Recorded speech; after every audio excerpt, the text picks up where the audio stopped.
साथियों, क्या धुन आपने सुनी? धुन सुन के आपको कैसा लगा?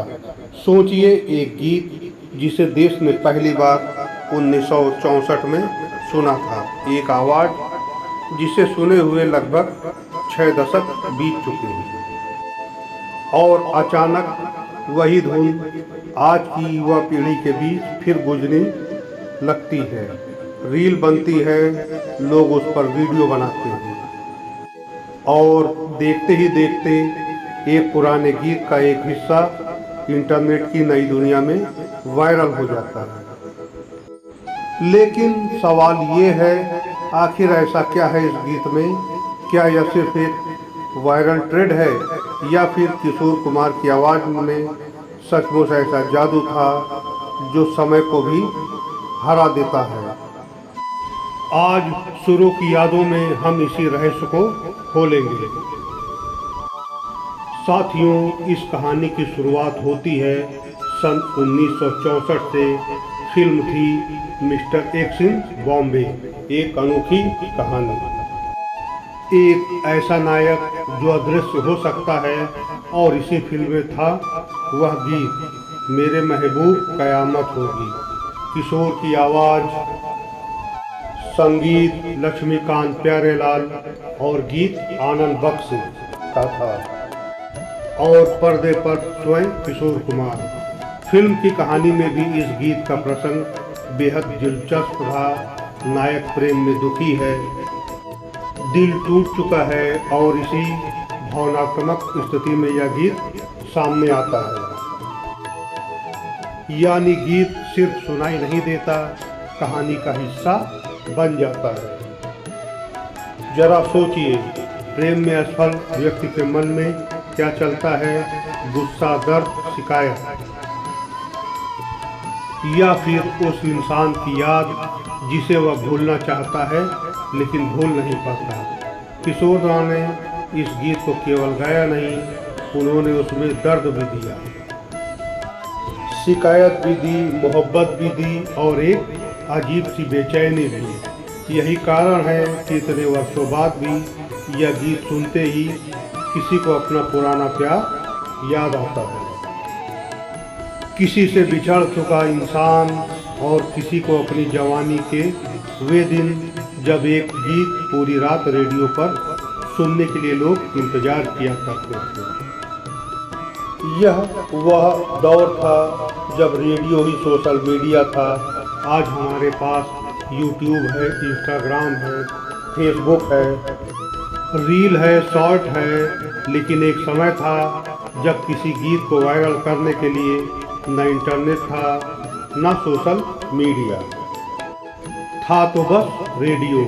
एक गीत रेडियो पर बजा और अगले दिन पूरे शहर में उसकी चर्चा। किसी ने दुकान पर सुना, किसी ने चाय की दुकान पर, किसी ने अपने रेडियो पर, और किसी ने रात में चुपचाप अपने कमरे में। यही था उस दौर का संगीत, धीमा लेकिन गहरा। 1964 से 70 का दशक आया, फिर 80, फिर 90, और फिर सन 2000 का दशक, और फिर आया सोशल मीडिया का दौर। पुराने गीतों की जगह नई धुनें आने लगी, लेकिन कुछ आवाज़ें ऐसी थीं जो कभी पुरानी नहीं हुई। उनमें सबसे ऊपर नाम आता है किशोर कुमार। उनकी आवाज़ में एक खास बात थी, वह केवल गीत नहीं गाते थे, वह गीत के अंदर मौजूद भावना को जीते थे। इसलिए किशोर दा रोमांस में भी अपने लगते हैं, दर्द में भी अपने लगते हैं, और मस्ती में भी अपने लगते हैं, और अकेलेपन में भी। और फिर आया सन 2026। अब कहानी में आता है एक ऐसा मोड़ जिसने सबको चौंका दिया। 1964 का गीत 2026 में फिर सोशल मीडिया पर तेजी से घूमने लगा।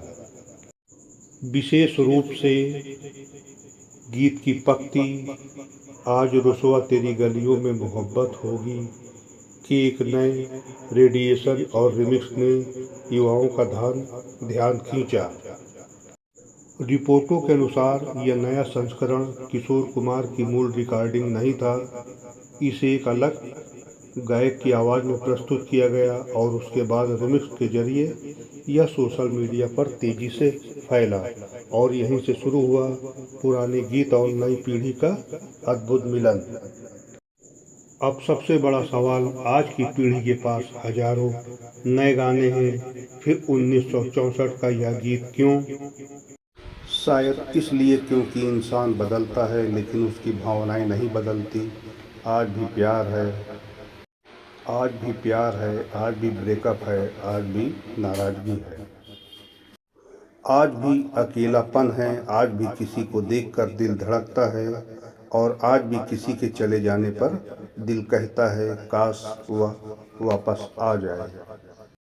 तकनीक बदल गई, कपड़े बदल गए, मोबाइल बदल गए, लेकिन दिल वही है। और शायद इसी कारण पुराने गीत आज भी नई पीढ़ी को छू लेते हैं। इस वायरल धुन पर युवाओं ने वीडियो बनाए, फिर यह ट्रेंड इतना फैल गया कि कई चर्चित चेहरे भी इसकी नकल करते दिखाई दिए। हाल में अनुपम खेर और खोसला का घोसला 2 की टीम ने भी इस वायरल अंदाज को रिक्रिएट किया। इसके बाद चेतन भगत और उनके आईटी दिल्ली के पुराने दोस्तों ने भी इसी ट्रेंड पर वीडियो बनाया। यानी एक तरफ 1964 का किशोर कुमार और दूसरी तरफ 2026 का सोशल मीडिया पीढ़ी, बीच में 62 साल का फासला। लेकिन धुन वही, भावना वही और लोगों का प्यार आज भी वही। लेकिन साथियों, यहाँ एक बात बहुत ही महत्वपूर्ण है। आज जो वायरल हुआ वह नया रेडिशन और रिमिक्स था, लेकिन उस पूरे ट्रेंड के पीछे जिस मूल गीत की आत्मा है वह किशोर कुमार की मूल आवाज़, और यही बात हमें किशोरदा की महानता समझाती है। रिमिक्स बदल सकते हैं, बीट बदल सकती है, वीडियो का अंदाज बदल सकता है, लेकिन अच्छी आवाज़ की पहचान नहीं बदलती। किशोर कुमार केवल गायक नहीं थे, वे अभिनेता भी थे और संगीतकार भी थे और निर्माता निर्देशक भी थे।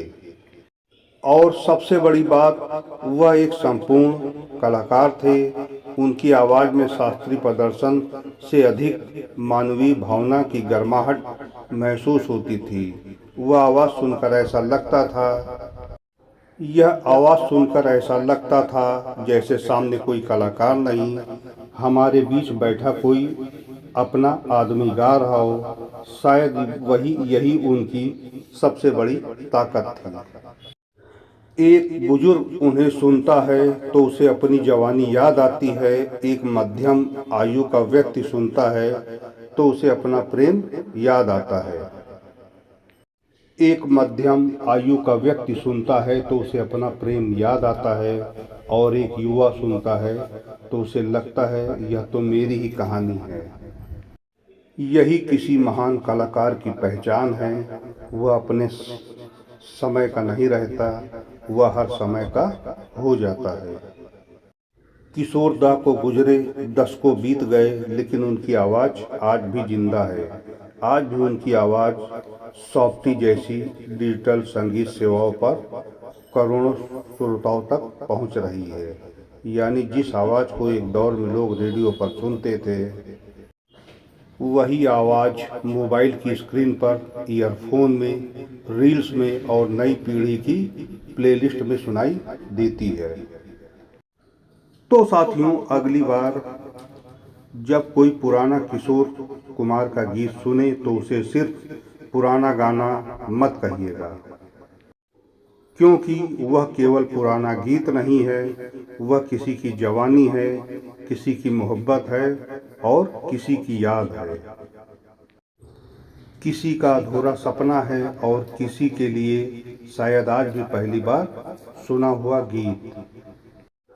दोस्तों, समय आगे बढ़ता है, फिल्में बदलती हैं, गायक बदलते हैं, संगीत की तकनीक बदलती है, लेकिन अच्छे सुर, अच्छे शब्द और सच्ची भावना कभी पुरानी नहीं होती। इसलिए 1964 का किशोर कुमार आज 2026 के युवाओं तक पहुंच रहा है। यह केवल एक वायरल ट्रेंड नहीं, यह इस बात का प्रमाण है कि अच्छा गीत और अच्छा संगीत समय का मोहताज नहीं होता।